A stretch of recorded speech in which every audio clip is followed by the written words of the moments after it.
Hi, my name is Erin. I'm a vet technician at Grady Veterinary Hospital. I just want to talk to you today about caring for a new kitten. After you adopt a kitten, one of the first things you want to do is find a veterinarian you're comfortable with, make an appointment for a checkup. At that appointment, if your kitten is healthy, we'll start vaccines and schedule a vaccination plan from there on out. You'll also want to discuss starting flea prevention, talk about spay or neutering your kitten if that has not already been done, as well as talking about appropriate diet for your kitten and how often and how much you should feed your kitten. At home with your kitten, you want to kitten-proof your house, such as bundling up electrical cords so that they're out of reach for your kitten. They like to play with these things, and it can be dangerous for them. As well as picking up small objects, any type of string that might be on your floor, you want to make sure these are gone. They love string. Making sure there are no poisonous plants for your kitty to get into at home as well. Another thing is to keep your cabinet shut and keep the toilet seat lids down. When introducing your kitten to their new home, it's good to start this very slowly. It's good to start in a quiet room first with their food and their litter box and water. Let them adjust to this room first. Once they're adjusted, to introduce to the rest of the house, it's good to do this slowly as well.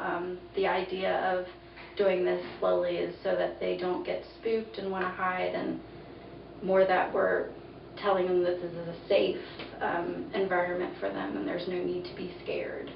To introduce to the rest of the family members, you want to do this slowly as well. Do maybe one family member at a time. If you have other pets in the home, it's maybe just start off by getting their sense that they know that there's another pet in the home. Let them adjust to that first and then slowly introduce them from there on out. The next thing I'd like to talk about is socializing and training. First, to get a good strong bond between you and your kitten, it is good to handle and play with your kitten very often. Not rough play, but just to socialize with your kitten to create that strong relationship. And the next thing is litter box training. Make sure it's in a quiet place where it's not a high traffic area. Make sure it's not around their food or water. Kittens like things, well, kittens and cats, they like things clean. Another thing is you want to show your kitten where their litter box is going to be so that they know where to go. And another rule of thumb with litter boxes is it should be 1 to 2 boxes per kitty. So if you have 2 cats in the household, it's probably best to have 4 litter boxes. A tip for when you're trying to train your kitten when they're doing something wrong would you do not want to punish them. No swatting, spanking, or shaking the kitten. This can all create fear and aggression in the cat.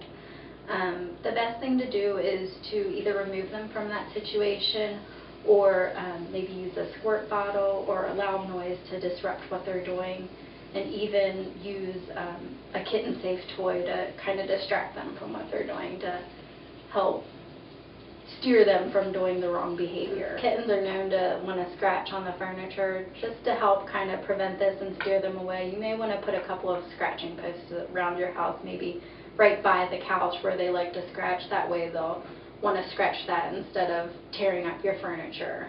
So that will help with that. And the last thing to help with socializing and training is there are kitten classes around that you can set your cat up to go to. The last thing I'd like to talk about is your kitten's health. If your kitten should ever fall ill, some signs to look for that will indicate for you to give your veterinarian a call are loss in appetite and thirst, a decrease in weight or not gaining weight, any vomiting or diarrhea, any nasal or eye discharge, acting lethargic. If their gums look pale, if they are unable to pass any urine or bowel movements, these signs indicate you should give your veterinarian a call.